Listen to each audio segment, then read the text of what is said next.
Awake, I'm wanting to cry.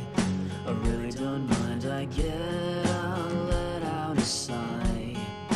Faking it through. Do you know who your true friends are?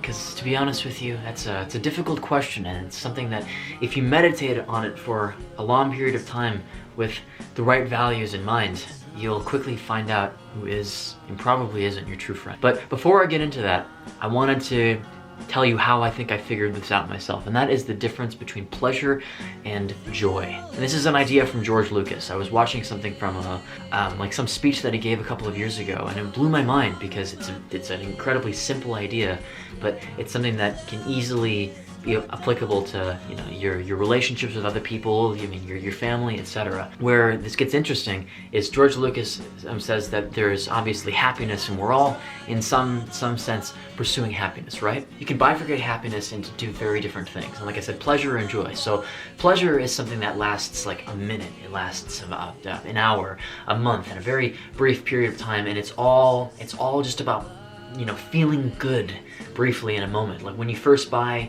a video game system for yourself, and it's very pleasurable, you're happy about it, but it's also something it's all about you. It's not about anybody else. You're the only one experiencing this in the moment, and that pleasure immediately disappears, and you're off trying to find your next fix. And so if you buy yourself a new video game system and you want to experience the same pleasure that you did just a moment ago, now you're going to have to work twice as hard to experience the same peak as you did prior. It's sort of like a drug in a sense, and according to Lucas, like if you pursue this sort of happiness, you are essentially doomed. And he says that the more benevolent form of happiness would be joy. And how George Lucas defines joy is that it's everlasting. It's something that doesn't quite peak as high as happiness per se, but it's more compassionate, more about other people. It's something that's longer lasting. Joy is giving to others and caring more about them and not about your own interests or whatever your self-centered motivations are. Because George Lucas says that pleasure is very self-centered. It's greed. It's covetous, and that by pursuing this happiness, you are essentially doomed to an existence of pain and suffering, because it peaks once and then you're never going to experience that again, and you spend the majority of your life like a drug addict attempting to achieve it once again, all the while forever failing. This sort of relates to friendships a little bit, because since we have so much of an issue socializing with anybody now in this day and age with the internet, and how we're constantly glued to our screens and socializing with people in a way that we haven't in any other time in human history, there's a level of sincerity, of compassion we have lost. There's no longer the same repercussions of being a crappy person in real life. If you go out into a bar or you're in a social setting where there are many people around you and you decide to be like a selfish prick or the sort of person who seeks out only pleasure, people are instantly going to see that, and maybe they won't tell you that you're a dick to your face, but it's not the same as, say for example, being online like on Omegle or leaving like a mean YouTube comment.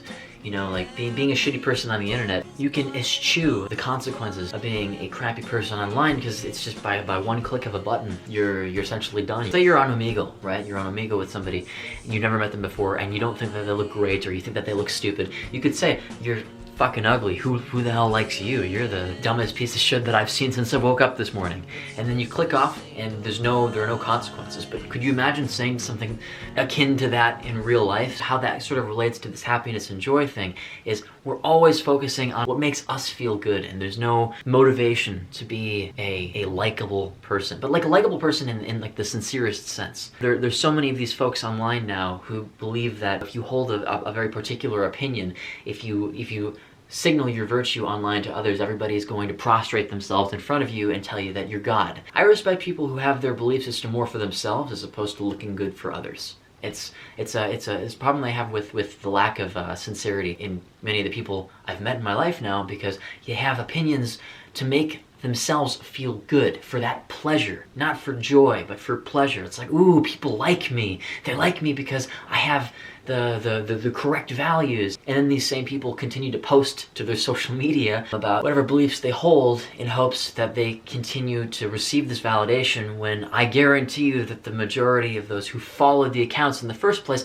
did not follow them for their political views. But the point here is the quality of your relationships with others really improves when you want to make others happy, when you want to see others experience joy or maybe even pleasure, but for them. Jordan Peterson said that in his example, to know who your friends are, you take two very different kinds of people. There's the guy who you tell him that you got a promotion at your job, that you're now making $10,000 more in your salary because you worked really hard at work, and he looks at you kind of like squirrely-eyed and he's like, oh yeah, that's cool, I guess. Well, actually, I got a $15,000 raise in my salary about 2 or 3 years ago. And then the guy continues to talk about himself in a very conceited manner and doesn't give a crap about you. And Jordan Peterson specifically says, stay away from that person. They're not helpful to you. The good friend that everybody, I think, needs is the friend who is going to celebrate with you. Someone who is compassionate, who, like, you know, you tell them you get that promotion at the job, and he's like, hey man, that's fantastic.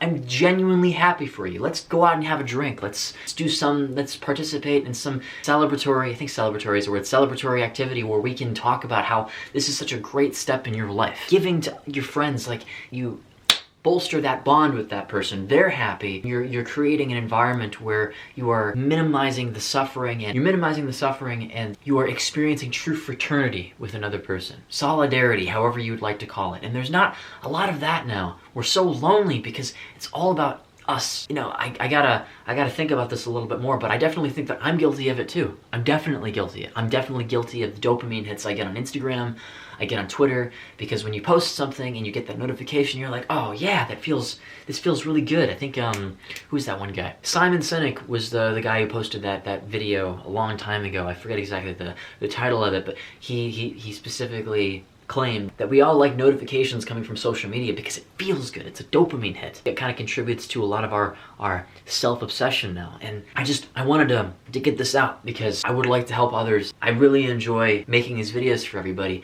because I feel like I am helping other people, you know, with whatever their issues are, by talking about things that I also have an issue with. Just, if I could summarize the thesis here, it's joy is compassion, and that compassion is not going to peak as high as pleasure, but it's longer lasting. It's longer lasting, and because it's longer lasting, it's not going to be a constant search for the same high that you had before.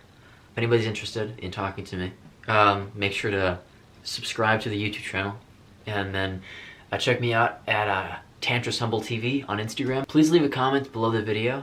It always generates an incredibly interesting dialogue between me and everybody else. So cheers everybody, and have a wonderful rest of your Wednesday.